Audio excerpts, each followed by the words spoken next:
നമസ്കാരം. 24 റൗണ്ടപ്പിലേക്ക് പ്രിയ പ്രേക്ഷകർക്ക് സ്വാഗതം. ഞാൻ ഗോകുൽ രവി. വിശദമായ റിപ്പോർട്ടുകളിലേക്ക്. ലോകത്തെ ആശങ്കയിലാക്കി ഇസ്രയേൽ ഇറാൻ സംഘർഷം 5ാം ദിനവും അതിരൂക്ഷം. ഇസ്രയേൽ ചാരസംഘടന മൊസാദിന്റെ ആസ്ഥാനത്തും മിലിറ്ററി ഇന്റലിജൻസ് സെന്ററിലും ആക്രമണം നടത്തിയെന്ന് ഇറാൻ അവകാശപ്പെട്ടു. ഇറാൻ പരമോന്നത നേതാവ് ആയത്തുള്ള അലി ഖമനേയുടെ വിശ്വസ്തനും ഉന്നത സൈനിക ഉദ്യോഗസ്ഥനുമായ അലി ഷത്മാനിയെ വധിച്ചെന്ന് ഇസ്രയേൽ പ്രതിരോധ സേന സ്ഥിരീകരിച്ചു. ഇരു രാജ്യങ്ങളും പരസ്പരം മിസൈൽ ആക്രമണം തുടരുകയാണ്.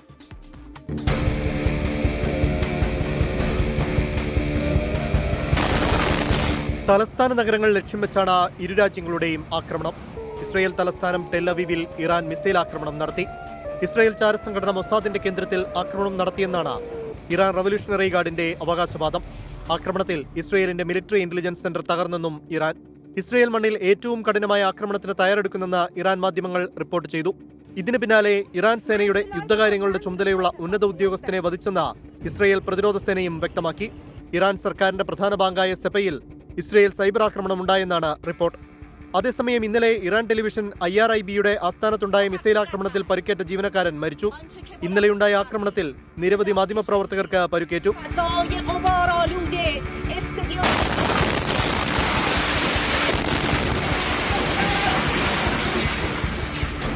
ടെഹ്റാനിൽ നിന്ന് ജനം മാറണമെന്ന ഡൊണാൾഡ് ട്രംപിന്റെ നിർദ്ദേശത്തിനു പിന്നാലെ നഗരത്തിൽ കനത്ത ഗതാഗത തടസ്സമുണ്ടായി. നഗരം വിടാൻ ജനം കൂട്ടത്തോടെ വാഹനങ്ങളുമായി ഇറങ്ങിയതാണ് ഗതാഗതക്കുരുക്കിനിടയാക്കിയത്. ഇരു രാജ്യങ്ങളിൽ നിന്നും വിദേശ പൗരന്മാർ സ്വന്തം നാട്ടിലേക്ക് മടങ്ങുകയാണ്. 17 രാജ്യങ്ങളിലുള്ള 600 പേർ ഇറാനിൽ നിന്ന് മടങ്ങിയെന്നാണ് റിപ്പോർട്ടുകൾ. ഇറാനിൽ നിന്ന് പൗരന്മാരെ ഒഴിപ്പിച്ചെന്ന് ചൈന വ്യക്തമാക്കി.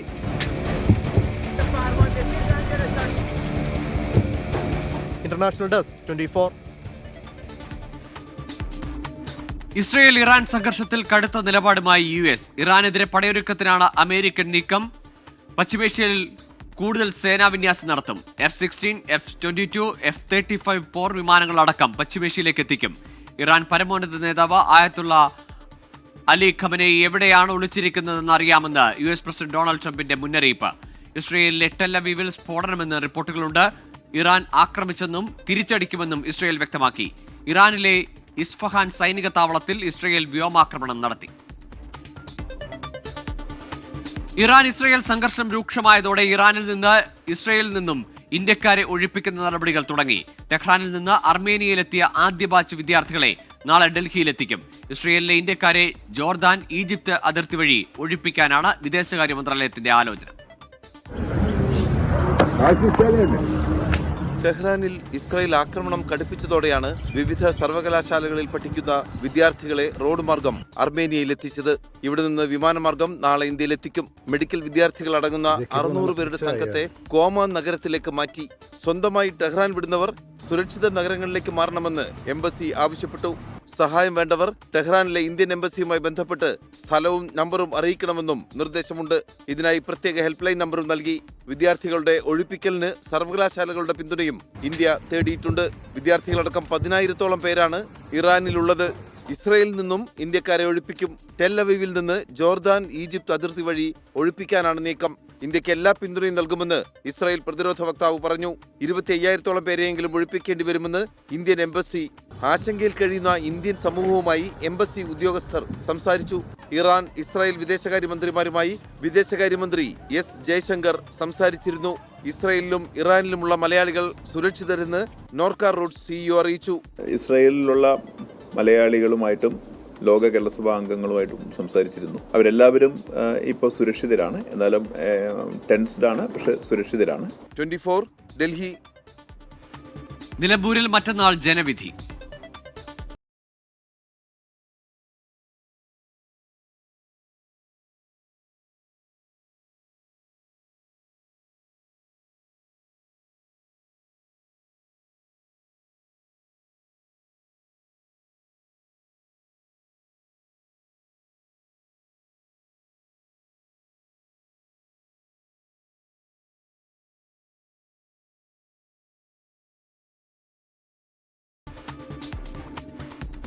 നിലമ്പൂരിനെ ഇളക്കി മറിച്ച ഉപതെരഞ്ഞെടുപ്പിന്റെ പരസ്യ പ്രചാരണത്തിന് കൊട്ടിക്കലാശം. 3 മുന്നണി സ്ഥാനാർത്ഥികളുടെയും റോഡ് ഷോ ഉച്ചതിരിഞ്ഞ് ടൗണിലെത്തിയപ്പോൾ മഴയിലും അണികളുടെ ആവേശം അണപൊട്ടി. എന്നാൽ കൊട്ടിക്കലാശമില്ലാതെ വീടുകൾ കയറി വോട്ടഭ്യർത്ഥിക്കുകയായിരുന്നു PV അൻവർ.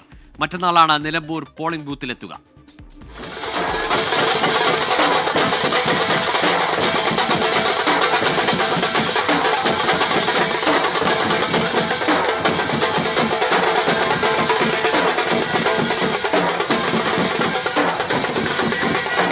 വർഷങ്ങൾക്ക് ശേഷം പാർട്ടി ചിഹ്നത്തിൽ എം സ്വരാജ് എന്ന LDF സ്ഥാനാർത്ഥി, മുഖ്യമന്ത്രിയുടെ നേതൃത്വത്തിൽ മന്ത്രിപ്പട തന്നെ മണ്ഡലത്തിൽ, ഒരൊറ്റ വോട്ടും ചോരില്ലെന്ന ആത്മവിശ്വാസമുണ്ട് LDF-ന്. തീർച്ചയായും നിലമ്പൂർ പുതിയ ചരിത്രമെഴുതും. ഓരോ മണിക്കൂർ പിന്നിടുമ്പോഴും ആത്മവിശ്വാസം കൂടുതൽ അരക്കിട്ടുറപ്പിക്കുന്ന അനുഭവങ്ങളാണ്. ഏത് സാഹചര്യത്തെയും അതിജീവിക്കാൻ കഴിയുന്ന ഊർജം പ്രവർത്തകരുടെ ആവേശത്തിൽ നിന്ന് ലഭിക്കുന്നുണ്ട്.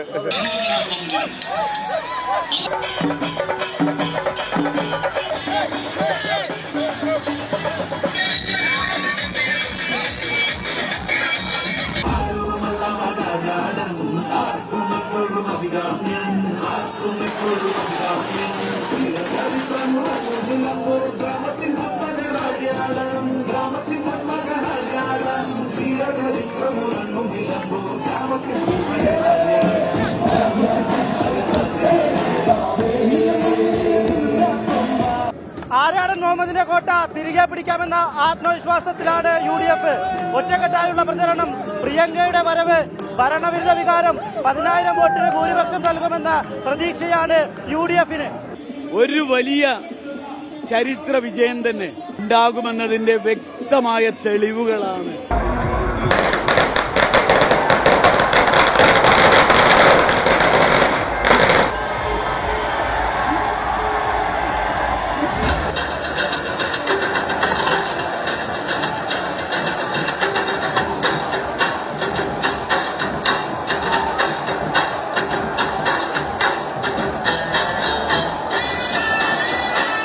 വലിയ സ്വാധീനമില്ലാത്ത മണ്ഡലമാണെങ്കിലും പോരിന് ഉറച്ചു തന്നെയാണ് NDA. പുതിയ അധ്യക്ഷന്റെ കീഴിലുള്ള ആദ്യ തെരഞ്ഞെടുപ്പ്. മലയോര മേഖല ഓരോ വോട്ടും മുതൽക്കൂട്ടാകുമെന്ന പ്രതീക്ഷയിലാണ് BJP. ഭാരതീയ ജനതാ പാർട്ടിയെ സംബന്ധിച്ചിടത്തോളം എഴുതി തള്ളിയവർക്കുള്ള മറുപടിയായിരിക്കും. എന്റെ ബാക്കിൽ ക്യാമറക്കാരുണ്ട്.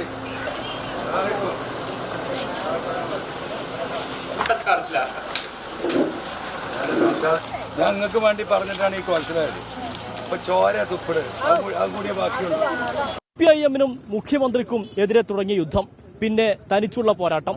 തനിച്ചുള്ള പടവട്ടിൽ നിലമ്പൂർ കടക്കുമോ PV അൻവറിന്റെ അവകാശവാദങ്ങൾ. കൊട്ടിക്കലാശമില്ലാതെ വീടുകൾ കയറിയായിരുന്നു PV അൻവറിന്റെ പ്രചാരണം. ഇനി ഞാൻ ഒരുപാട് വെപ്രാളപ്പെടേണ്ട കാര്യമൊന്നുമില്ല. എനിക്കിനി കുറേ ആളുകളെ കാണാനും വോട്ട് പറയാനൊക്കെ ഉണ്ട്. ഞാൻ അതിലേക്ക് നീങ്ങാണ്. ചാലിയാറിനോളം പരപ്പും തേക്കിനോളം കാതലുമുള്ളതാണ് നിലമ്പൂരിൽ പിന്നിട്ട 25 നാളത്തെ തിരഞ്ഞെടുപ്പ് പ്രചരണം. ഇന്ന് കൊട്ടിക്കലാശമായി. വിവാദങ്ങൾ അനവധി, ചടുല രാഷ്ട്രീയ നീക്കങ്ങൾ വേറെയും.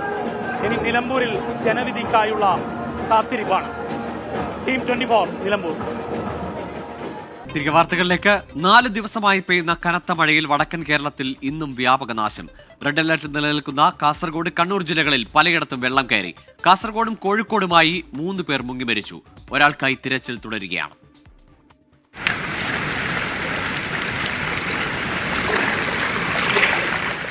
ഇടവിട്ട് പെയ്യുന്ന അതിശക്തമായ മഴയിൽ കാസർഗോഡ്, കണ്ണൂർ ജില്ലകളിലാണ് കനത്ത നാശനഷ്ടം. കുട്ടിലുവിൽ കഴിഞ്ഞ ദിവസം കാണാതായ ഭവാനിയുടെ മൃതദേഹം കണ്ടെത്തി. വീടിന് സമീപത്തെ തോട്ടിലായിരുന്നു മൃതദേഹം. ചെറുവത്തൂർ കുളങ്ങാട് മലയിൽ വിള്ളൽ രൂപപ്പെട്ടു. നെല്ലിക്കാൽ അംബേദ്കർ ഉന്നതിയിലെ 30 കുടുംബങ്ങളെ മാറ്റിപ്പാർപ്പിച്ചു. കൈതക്കാട് ജവാൻ നഗറിൽ മണ്ണിടിഞ്ഞു. തേജസ്വിനി പുഴ കരകവിഞ്ഞതോടെ നെടുങ്കണ്ടത്തെ 10 വീടുകളിൽ വെള്ളം കയറി. പ്രദേശത്തെ ചുണ്ണാമ്പ് ഫാക്ടറി പകുതിയോളം മുങ്ങി. ഇതുവരെ ഇങ്ങനെ നമ്മൾ ഒരു 10-15 വർഷം മുമ്പിലാണ് ഇത്ര വലിയ വെള്ളം ഇവിടെ വന്നത്. അതിനുശേഷം ഇപ്പോഴാണ് ഇത്ര വലിയ വെള്ളം ഇവിടെ കയറി. വലിയ നഷ്ടം തന്നെ. നമ്മൾ ഈ പ്രദേശത്തിന് എല്ലാവർക്കും ഭയങ്കര നഷ്ടം തന്നെ. മഞ്ചേശ്വരം മിയാപദവിൽ മണ്ണിടിച്ചിലുണ്ടായി. കണ്ണൂർ തളിപ്പറമ്പ് നഗരത്തിൽ വിവിധയിടങ്ങളിൽ വെള്ളക്കെട്ട് രൂപപ്പെട്ടു. കാക്കത്തോട്, മുക്കോല, അള്ളാംകുളം എന്നിവിടങ്ങളിൽ കടകളിൽ വെള്ളം കയറി. തളിപ്പറമ്പ് മുയ്യം റോഡിൽ മതിൽ തകർന്ന് ബൈക്ക് യാത്രികന് പരിക്കേറ്റു. കൂനം സ്വദേശി സുനേഷിനാണ് പരിക്കേറ്റത്. വെള്ളം കയറിയതിനെ തുടർന്ന് ചെറുകുന്ന് LP സ്കൂളിന് അവധി നൽകി. കൊട്ടിയൂർ ദർശനത്തിന്റെ ബാവലിപ്പുഴയിൽ ഒഴുക്കിൽപ്പെട്ട കോഴിക്കോട് അത്തോളി സ്വദേശി നിഷാന്തിന്റെ മൃതദേഹം കണ്ടെത്തി. പുഴയിൽ കാണാതായ കാഞ്ഞങ്ങാട് സ്വദേശി അഭിജിത്തിനായി തിരച്ചിൽ തുടരുകയാണ്. മഴക്കെടുതിയിൽ കോഴിക്കോട് ജില്ലയിൽ 2 മരണം റിപ്പോർട്ട് ചെയ്തു. കല്ലൂട്ടിവയൽ ഷംസീർ, 2.5 വയസ്സുകാരി നക്ഷത്ര എന്നിവരാണ് മരിച്ചത്. ജില്ലയിൽ 2 ദുരിതാശ്വാസ ക്യാമ്പുകൾ തുടങ്ങി. മലപ്പുറം പൂക്കോട്ടുംപാടത്ത് കിണർ ഇടിഞ്ഞു. പായമ്പാടം തേനാമൂച്ചി കുട്ട്യാലിയുടെ വീടിന്റെ കിണറാണ് ഇടിഞ്ഞത്. ശക്തമായ മഴ തുടരുന്നതിനാൽ മലബാർ മേഖലയിലെ മലയോര പാതകളിൽ യാത്രകൾക്ക് നിയന്ത്രണം ഏർപ്പെടുത്തിയിട്ടുണ്ട്. വിവിധ ബ്യൂറോകൾക്കൊപ്പം സമീർ സി മുഹമ്മദ്, 24 കോഴിക്കോട്. കനത്ത മഴയിലും കാറ്റിലും സംസ്ഥാനത്ത് വ്യാപക നാശനഷ്ടം. തൃശൂരിലും എറണാകുളത്തും വീടുകൾ തകർന്നു. തൊടുപുഴയിലും കുന്നംകുളത്തും വീടുകൾ തകർന്ന ആളുകൾക്ക് പരുക്കേറ്റു. തൃക്കാക്കരയിൽ റോഡിലേക്ക് മണ്ണിടിഞ്ഞു വീണു. തിരുവല്ലയിൽ ശക്തമായ കാറ്റിൽ വീടിന്റെ മേൽക്കൂര ഭാഗികമായി തകർന്നു. ഇന്നലെ രാത്രി തുടങ്ങിയ മഴയിലാണ് സംസ്ഥാനത്തിന്റെ വിവിധ ഭാഗങ്ങളിൽ വലിയ നാശനഷ്ടങ്ങൾ ഉണ്ടായത്. ഇന്ന് രാവിലെ മഴ പല ഭാഗങ്ങളിലും മാറുന്നെങ്കിലും കൂടുതൽ നാശനഷ്ടങ്ങൾ റിപ്പോർട്ട് ചെയ്തു. തൃശൂർ കുന്നംകുളം ചൊവ്വന്നൂരിൽ വീട് തകർന്നു. വീട്ടിലുള്ളവർ പുറത്തേക്കോടിയതിനാൽ വലിയ ദുരന്തമൊഴിവായി. തൊടുപുഴ കുമാരമംഗലത്ത് ശക്തമായ കാറ്റിൽ മരം വീണ് വീട് ഭാഗികമായി തകർന്നു. ആലുവ കാലടി മേഖലയിലും വീടുകൾക്ക് മുകളിൽ മരം വീണ് അപകടമുണ്ടായി. കുട്ടമ്പുഴ ഇമ്പിളാശ്ശേരി ഉന്നതിയിൽ മരം വീണ് 3 വീടുകൾ തകർന്നു. പൂയംകുട്ടി മണികണ്ഠൻചാൽ വെള്ളത്തിൽ മുങ്ങി. ഏലൂരിൽ മരമൊടിഞ്ഞു വീണ് അധ്യാപികയ്ക്കും വിദ്യാർത്ഥിക്കും പരുക്കേറ്റു.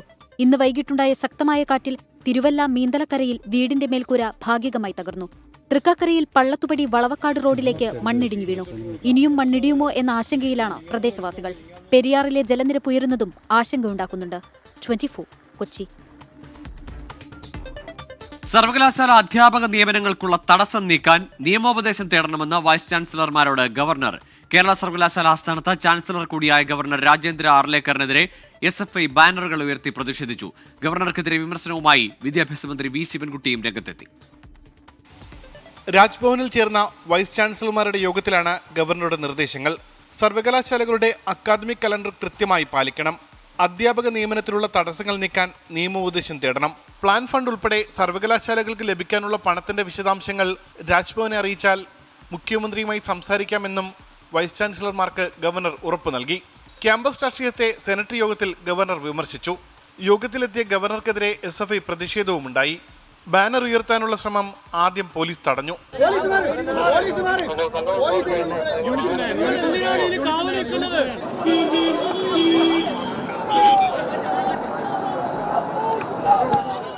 ഗാന്ധിയുടെയും അംബേദ്കറുടെയും ഫ്ലെക്സ് സർവകലാശാല ആസ്ഥാനത്ത് വെച്ചതും പോലീസ് എടുത്തുമാറ്റി.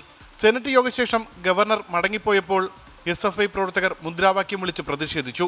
തുടർന്ന് we need chancellor not Gandhi assassin Savarkar എന്ന ബാനറും യൂണിവേഴ്സിറ്റിക്ക് മുന്നിൽ കെട്ടി. ഗവർണറെ വിമർശിച്ച് വിദ്യാഭ്യാസ മന്ത്രി വി ശിവൻകുട്ടിയും രംഗത്തെത്തി. ഇന്ത്യ ഒട്ടാകെ കാവ്യവൽക്കരിക്കുന്നതിന് വേണ്ടിയുള്ള ശ്രമം നടത്തിക്കൊണ്ടിരിക്കുമ്പോൾ ഇവിടെ ഒരു രാജ്ഭവനിൽ കാവ്യവൽക്കരിക്കുന്നു എന്ന് പറയുമ്പോൾ വലിയ അതിശക്തിയൊന്നുമില്ല. അത് ഓരോ സ്ഥാനത്തിരിക്കുന്ന അവസരത്തിൽ എങ്കിലും ആ സ്ഥാനത്തിൻ്റെ മഹത്വം അറിയേണ്ടതായിട്ടുണ്ട്. ബഹുമാനപ്പെട്ട ഗവർണറും അത് തിരിച്ചറിയുന്നതായിരിക്കും നല്ലത്. 24 തിരുവനന്തപുരം. വിവാദങ്ങൾക്കിടെ കാവിക്കൊടിയേന്തിയ ഭാരതാംബയുടെ ചിത്രം ഒഴിവാക്കാതെ രാജ്ഭവൻ. കേന്ദ്ര സർക്കാരിന്റെ മുഖ്യ സാമ്പത്തിക ഉപദേഷ്ടാവ് ഡോക്ടർ വി അനന്തൻ നാഗേശ്വരന്റെ പ്രഭാഷണ വേദിയിലാണ് ഭാരതാംബയുടെ ചിത്രം വെച്ചത്. ചിത്രത്തിന് മുന്നിൽ സ്ഥാപിച്ച വിളക്ക് കൊളുത്തിയും ഗവർണർ ചിത്രത്തിൽ പുഷ്പാർച്ചന നടത്തുകയും ചെയ്തു. മാധ്യമങ്ങൾക്ക് പ്രവേശനം അനുവദിച്ച ചടങ്ങിലാണ് ഭാരതാംബ ചിത്രം ഉപയോഗിച്ചത്. ഇനി മുതൽ രാജ്ഭവനിൽ നടത്തുന്ന സർക്കാരിന്റെ ഔദ്യോഗിക പരിപാടികളിൽ ചിത്രം ഒഴിവാക്കുമെന്നാണ് സൂചന. എന്നാൽ രാജ്ഭവൻ സ്വന്തം നിലയ്ക്ക് നടത്തുന്ന പരിപാടികളിൽ ചിത്രം തുടർന്നും ഉപയോഗിക്കുമെന്ന സന്ദേശമാണ് ഗവർണർ ഇന്നത്തെ പരിപാടിയിലൂടെ നൽകിയത്. ഏകജാലക സംവിധാനത്തിലെ പിഴവിനെ തുടർന്ന് എറണാകുളം തിരുവാങ്കുളത്ത് വിദ്യാർത്ഥിയുടെ +1 പ്രവേശനം അനിശ്ചിതത്വത്തിലായ സംഭവത്തിൽ നടപടി. 24 വാർത്തയെ തുടർന്ന് വിഷയത്തിൽ ഇടപെട്ട് പൊതുവിദ്യാഭ്യാസ വകുപ്പ് നിലവിൽ അഡ്മിഷൻ കഴിഞ്ഞു പോയാലും സർക്കാരിന്റെ പ്രത്യേക അധികാരം ഉപയോഗിച്ച് അർഹതപ്പെട്ടവർക്ക് പ്രവേശനം നൽകുമെന്ന് പൊതുവിദ്യാഭ്യാസ ഡയറക്ടർ S ഷാനവാസ്. ആർക്കും സീറ്റ് നഷ്ടപ്പെടുന്ന സ്ഥിതി ഉണ്ടാകില്ലെന്ന് വിദ്യാഭ്യാസ മന്ത്രി വി ശിവൻകുട്ടിയും ഉറപ്പു നൽകി. 24 ഇംപാക്ട്. ഫസ്റ്റ് അലോട്ട്മെന്റിൽ ചോറ്റാനിക്കര സ്കൂളിൽ കിട്ടി. അവിടെ പക്ഷേ OBC എന്ന കാസ്റ്റിലാണ് എനിക്ക് കിട്ടിയത്. പക്ഷേ ഞങ്ങൾ OBC ആയിട്ടില്ല, ജനറലിൽ തന്നെയാണ് കിടക്കുന്നത്. അപ്പോൾ ഇനി അവർ പറയുന്നത് സെക്കൻഡിലും തേർഡിലും വരില്ല, സപ്ലിമെൻ്ററിയിൽ മാത്രമേ കിട്ടുള്ളൂ എന്ന് പറയണം.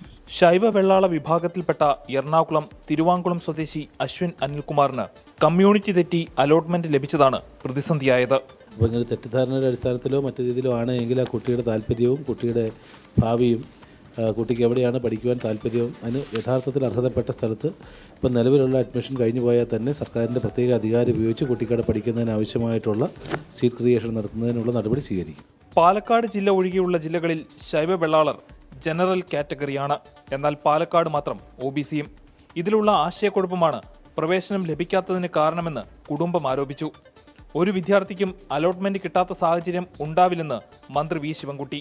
സപ്ലിമെൻ്റ് അലോട്ട്മെൻറ്റുള്ള വേക്കൻസി മറ്റ് വിശദാംശങ്ങൾ 2025 പിന്നെ ജൂൺ 28 പ്രസിദ്ധീകരിക്കുന്നതാണ്. സ്പോർട്സ് കോട്ടയും ഒക്കെ അങ്ങനെ തന്നെയാണ്. അപ്പോൾ അതിലങ്ങനെ ഒരാർക്കും നഷ്ടപ്പെടുന്ന ഒരു പ്രശ്നം വരുന്നില്ല. +1 പ്രവേശനത്തിൽ വിദ്യാഭ്യാസ വകുപ്പിന്റെ ഇടപെടൽ ഉണ്ടായതിന്റെ ആശ്വാസത്തിലാണ് ഈ കുടുംബം. നമ്മളിത് വിഷമിച്ചിരിക്കുമായിരുന്നു. ഇപ്പൊ ഇങ്ങനെ ഇത് കിട്ടുമോ കിട്ടില്ല എന്നുള്ളത് 24 ന്യൂസിന്റെ ഇതുകൊണ്ടാണ് ഞങ്ങൾക്ക് ഇത് കിട്ടിയെന്നുള്ളതിൽ വളരെയധികം സന്തോഷമുണ്ട്. പുതിയ അധ്യയന വർഷം +1ലേക്ക് പ്രവേശനം ലഭിക്കുന്നതിൽ അനിശ്ചിതത്വം നേരിടുന്ന ഒരു വിദ്യാർത്ഥിയുടെ മാത്രം പ്രശ്നമല്ല ഇത്. സംസ്ഥാനത്തിന്റെ മൊത്തം ജനസംഖ്യയിൽ 1% വരുന്ന ഒരു വിഭാഗത്തിന്റെ ആകെ പ്രശ്നമാണ്. തിരുവനന്തപുരം ബ്യൂറോയ്ക്കൊപ്പം അമൽ സുരേന്ദ്രൻ, 24 കൊച്ചി. 24 റൗണ്ടപ്പിലേക്ക് വീണ്ടും. ഇറാന് അമേരിക്കയുടെ ശക്തമായ മുന്നറിയിപ്പ്. നിരുപാധിക കീഴടങ്ങൾ മാത്രമേ ഇനി ഇറാന് മുൻപിലുള്ളൂവെന്ന് അമേരിക്കൻ പ്രസിഡന്റ് ഡൊണാൾഡ് ട്രംപ്. പരമോന്നത നേതാവ് എവിടെയാണ് ഒളിച്ചിരിക്കുന്നതെന്ന് അറിയാമെന്നും ഈ അവസരത്തിൽ അവിടെ ആക്രമിക്കില്ലെന്നും അതിനു മുൻപ് നിരുപാധികം കീഴടങ്ങുന്നതാണ് നല്ലതെന്ന് ട്രംപിന്റെ പോസ്റ്റ്. ട്രൂത്ത് സോഷ്യലിലാണ് ട്രംപിന്റെ അന്ത്യശാസനം. അതേസമയം ടെല്ലവീവിനെയും ഹൈഫയെയും ഇറാൻ ആക്രമിക്കുമെന്ന സൂചനകളും പുറത്തുവന്നു. ജനങ്ങളോട് മേഖലയിൽ നിന്ന് ഒഴിഞ്ഞുപോകാൻ ആവശ്യപ്പെട്ടുള്ള ഇറാൻ സായുധ സേനാ മേധാവിയുടെ വീഡിയോ സന്ദേശവും പുറത്തു വന്നിട്ടുണ്ട്. പി ജെയിംസ് ചേരുന്നുണ്ട് ഇന്റർനാഷണൽ ന്യൂസ് ഡെസ്കിൽ നിന്ന് വിവരങ്ങളുമായി. പി ജെയിംസ്, ഏറ്റവും ഒടുവിൽ ഡൊണാൾഡ് ട്രംപ് ഈ വിഷയത്തിൽ ശക്തമായൊരു താക്കീത് അല്ലെങ്കിൽ അന്ത്യശാസനം നൽകുന്നു. വേണ്ടിവന്നാൽ ഈ സംഘർഷത്തിൽ ഇടപെടുമെന്ന് മാത്രം പറഞ്ഞു നിന്ന അമേരിക്ക നേരിട്ടിടപെടലിലേക്ക് വരികയാണ്. ഒപ്പം ഈ രാത്രിയും ഇറാൻ തിരിച്ചടിക്കും എന്ന സൂചന നൽകുന്നു. ഗോകുൽ, ഇത് യഥാർത്ഥത്തില് വളരെ വിചിത്രമായിരിക്കുന്നു ഈ ട്രംപിന്റെ നിലപാടുകൾ. ട്രംപ് ഇതുവരെ പറഞ്ഞുകൊണ്ടിരുന്നത് ഞങ്ങൾ ഇതില് പങ്കാളിയല്ല, ഇസ്രായേലാണ് ഇത് ചെയ്യുന്നത്, ഞങ്ങളെ ആക്രമിക്കരുത് എന്നൊക്കെയായിരുന്നു. ഇന്ന് ട്രംപ് നിലപാട് മൊത്തം മാറ്റിയിരിക്കുകയാണ്. എന്ന് മാത്രമല്ല, ട്രംപ് ഒരു രാജ്യത്തിന്റെ പരമോന്നത നേതാവിനെതിരെ മറ്റൊരു രാജ്യത്തിന്റെ നേതാവ് ഒരിക്കലും ചെയ്യാൻ പാടില്ലാത്ത രീതിയിലുള്ള പ്രോട്ടോകോളും മാനദണ്ഡങ്ങളൊക്കെ ചെയ്തുകൊണ്ടാണ് നിങ്ങൾ കീഴടങ്ങിക്കൊള്ളൂ, അൺകണ്ടീഷണൽ സറണ്ടർ എന്നാണ് പറഞ്ഞിരിക്കുന്നത്. നിരുപാധികമായിട്ട് കീഴടങ്ങുക, ഇല്ലെങ്കിൽ നിങ്ങൾ എവിടെയാണോ ഒളിച്ചിരിക്കുന്നതെന്ന് അറിയാം. സോ കോൾഡ് സുപ്രീം ലീഡർ എന്നാണ് ഈ പരമോന്നത നേതാവ് ആയത്തുള്ള ഖമനേയെയാണ് ഉദ്ദേശിച്ചിരിക്കുന്നത്.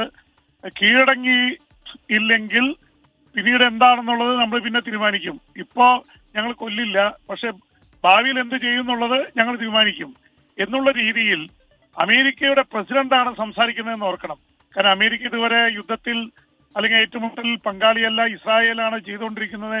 അപ്പൊ എല്ലാ മാനദണ്ഡങ്ങളും പ്രോട്ടോകോളും ലംഘിച്ചുകൊണ്ടാണ് ട്രൂത്ത് സോഷ്യൽ എന്ന സോഷ്യൽ മീഡിയയിൽ ട്രംപിന്റെ ഈ ശാസനം വന്നിരിക്കുന്നത്. ഒരുപക്ഷെ ട്രംപിന് ഇന്റലിജൻസ് റിപ്പോർട്ട് ഉണ്ടാവാം, പ്രത്യേകിച്ച് മൊസാദിന്റെയും അമേരിക്കൻ ഏജന്റുമാരുടെയൊക്കെ പ്രസൻസ് ഇറാനിലുണ്ട്. അവരൊരു ഭരണമാറ്റത്തിന് വേണ്ടിയുള്ള കളിയിലാണ് എന്നുള്ള തരത്തിൽ മനസ്സിലാക്കണം. കാരണം ഇസ്ലാമിക ഭരണകൂടം 1979 അധികാരത്തിൽ വന്നത്. അന്നത്തെ ഭരണാധികാരിയായിരുന്ന ഷാ റസ പഹലവിയെ അട്ടിമറിച്ചാണ് ഇസ്ലാമിക ഭരണകൂടം ആയത്തുള്ള ഖുമൈനിയുടെ നേതൃത്വത്തിൽ വന്നത്. ഇപ്പോൾ അത് ഖമൈനിയാണ്. അപ്പൊ യഥാർത്ഥത്തിൽ ഈ ആയത്തുള്ള ഖമനിയെ അട്ടിമറിച്ച് ഭരണമാറ്റം കൊണ്ടുവരിക എന്ന തലത്തിലേക്ക് അമേരിക്ക ഇസ്രായേലും ഒരുമിച്ച് പോകുന്നു. ഈ അവസരം ഉപയോഗിക്കുക. പക്ഷെ ഇറാൻ വെറുതെ ഇരിക്കുന്നില്ല. ഇറാന്റെ ബാലിസ്റ്റിക് മിസൈലുകൾ ടെല്ലവീവിൽ, ഹൈഫയിൽ, ജെറൂസലമിൽ വീഴുന്നുണ്ട്. അത് ഇപ്പൊ അടുത്ത അവസരത്തിൽ തടയുന്നുണ്ടെങ്കിലും നിരവധി മിസൈലുകൾ വീണു, നിരവധി പേർ കൊല്ലപ്പെട്ടിട്ടുണ്ട്, നിരവധി കെട്ടിടങ്ങൾ തകർന്നതിന്റെ വിഷ്വൽസ് നമ്മുടെ മലയാളികൾ തന്നെ അയക്കുന്നുണ്ട്. അപ്പൊ അതുകൊണ്ട് ഇസ്രായേൽ പ്രതീക്ഷിച്ചതിനേക്കാൾ വലിയ തിരിച്ചടി ലഭിക്കുന്നുണ്ട്. എന്തായാലും ഇറാനെ സംബന്ധിച്ചിടത്തോളം ഇത് നിർണായക നിമിഷങ്ങളാണ്. ഈ മൊസാദിന്റെ സപ്പോർട്ടിൽ അവിടെ ഇറാനിലെ പ്രതിപക്ഷത്തുള്ള അല്ലെങ്കിൽ അവിടുത്തെ ഭരണകൂടത്തിനെതിരെയുള്ള ആൾക്കാർ അല്ലെങ്കിൽ സൈന്യത്തിലുള്ള ആൾക്കാരെയൊക്കെ തിരിച്ചിട്ടുണ്ടോ എന്നറിയില്ല. കാരണം ഇറാനിലെ സൈനിക തലവന്മാർ കൊല്ലപ്പെടുന്നു, ആണവ ശാസ്ത്രജ്ഞർ കൊല്ലപ്പെടുന്നു. ഇപ്പൊ ഈ രാഷ്ട്രീയ നേതാക്കൾ മാത്രമേ ഉള്ളൂ പിടികൂടാനുള്ളത്. അതിൽ രണ്ടുപേരാണുള്ളത്. ഒന്ന് ആയത്തുള്ള ഖാമിനിയും അതുപോലെ തന്നെ അവിടുത്തെ പ്രസിഡന്റ് മസൂദ് പെസസ്കിയാനും. അപ്പൊ ഇവർ രണ്ടുപേരെയും പിടിച്ചാൽ ആ ഭരണകൂടം തന്നെ തകരുന്നുള്ള അവസ്ഥയാണ്. അപ്പൊ അതിനുവേണ്ടിയുള്ള നെട്ടോട്ടമാണ്. പക്ഷേ അത്ര എളുപ്പമല്ല. ഇറാന്റെ കൂടെ 6 ലക്ഷം സൈനികരുണ്ട്, 2 ലക്ഷത്തിലേറെ റിസർവ് സേനയുണ്ട്. ഇസ്രായേലിന് 1,70,000 ഉള്ളൂ. അപ്പൊ അതൊക്കെ വെച്ച് നോക്കുമ്പോ ഒരു അവിടേക്ക് കരയുദ്ധത്തിന് ചെന്ന് അവരെ ഫിസിക്കലി പിടിക്കാന്ന് പറയുന്നത് അത്ര എളുപ്പമല്ല. അല്ലെങ്കിൽ സൈന്യം കാലുമാണം, അവിടെ സൈന്യത്തെ പിന്തുണയ്ക്കുന്ന നേതാക്കൾ രംഗത്ത് വരണം. അത് അത്ര എളുപ്പമാണെന്ന് തോന്നുന്നില്ല.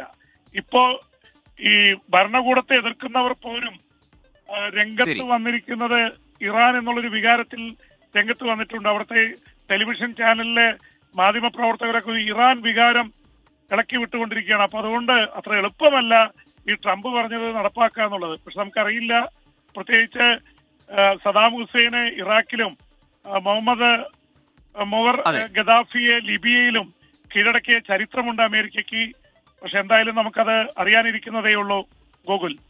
ശരി, പി ജെയിംസ് ആണ് ഇന്റർനാഷണൽ ന്യൂസ് ഡെസ്കിൽ നിന്ന് വിവരങ്ങൾ നൽകിയത്. ഏതായാലും അമേരിക്കയുടെ അന്ത്യശാസനം ഇറാന് കീഴടങ്ങുക മാത്രമാണ്, നിരുപാധികമായ കീഴടങ്ങൽ മാത്രമാണ് മുന്നിലുള്ള വഴിയെന്നാണ് ഡൊണാൾഡ് ട്രംപിന്റെ അന്ത്യശാസനം. Central tax, central excise and customs Thiruvananthapuram സോണിന്റെ നേതൃത്വത്തിൽ കൊച്ചിയിൽ GST കോൺക്ലേവ് സംഘടിപ്പിച്ചു. Attorney general of India R Venkataramani മുഖ്യാതിഥിയായി. ഇന്ത്യയുടെ ചരക്ക് സേവന നികുതിയുടെ ഭാവിയെക്കുറിച്ചും നിലവിലുള്ള സ്ഥിതിഗതികളെക്കുറിച്ചും വിലയിരുത്തുന്നതിനാണ് കോൺക്ലേവ്. നിയമവിദഗ്ധരും ഉന്നത നികുതി ഭരണാധികാരികളും പ്രമുഖ നയനിരൂപകരും പങ്കെടുത്ത കോൺക്ലേവിൽ വിവിധ വിഷയത്തിൽ ചർച്ചകൾ നടന്നു. GST നിയമം, നയം, അനുസരണം, ഭരണം എന്നീ വിഷയങ്ങളിൽ വിദഗ്ധർ സംസാരിച്ചു. Attorney general of India R Venkataramani മുഖ്യപ്രഭാഷണം നടത്തി.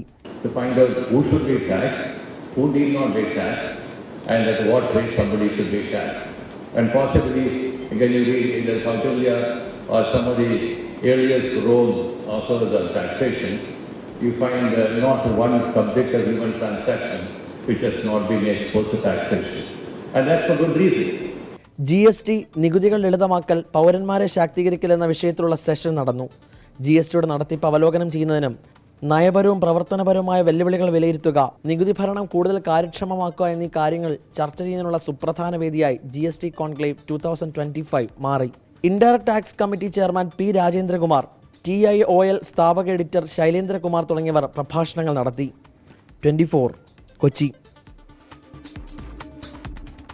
രാജ്യത്തെ പ്രമുഖ ഫിറ്റ്നസ് ട്രെയിനിംഗ് സ്ഥാപനമായ IBIS fitness personal training course പൂർത്തിയാക്കിയ വിദ്യാർത്ഥികൾക്കായി പ്ലേസ്മെന്റ് ഡ്രൈവ് സംഘടിപ്പിച്ചു. കൊച്ചി ക്യാമ്പസിൽ നടന്ന പ്ലേസ്മെന്റ് ഡ്രൈവിൽ സൗത്ത് ഇന്ത്യയിലെ ലീഡിംഗ് ഫിറ്റ്നസ് ബ്രാൻഡുകൾ ഉൾപ്പെടെ 10ഓളം കമ്പനികൾ പങ്കെടുത്തു. IBISൽ നിന്ന് പേഴ്സണൽ ട്രെയിനിംഗ് കോഴ്സ് പൂർത്തിയാക്കിയ 30ലധികം ട്രെയിനർമാർ പങ്കെടുത്തു. ഇന്റർവ്യൂവിൽ മികച്ച പ്രകടനം കാഴ്ചവെച്ച നിരവധി വിദ്യാർത്ഥികൾക്ക് ജോലി ലഭിച്ചു. IACET അംഗീകാരം ഉൾപ്പെടെ നാഷണൽ, ഇന്റർനാഷണൽ അംഗീകാരങ്ങളുള്ള ഫിറ്റ്നസ് ട്രെയിനിംഗ് കോഴ്സുകൾ നൽകുന്ന ഇന്ത്യയിലെ ചുരുക്കം ചില സ്ഥാപനങ്ങളിലൊന്നാണ് IBIS ഫിറ്റ്നസ് സ്റ്റഡീസ്. രാജ്യത്തിന്റെ വിവിധ ഭാഗങ്ങളിൽ 9ലധികം ക്യാമ്പസുകൾ നിലവിൽ IBISനുണ്ട്.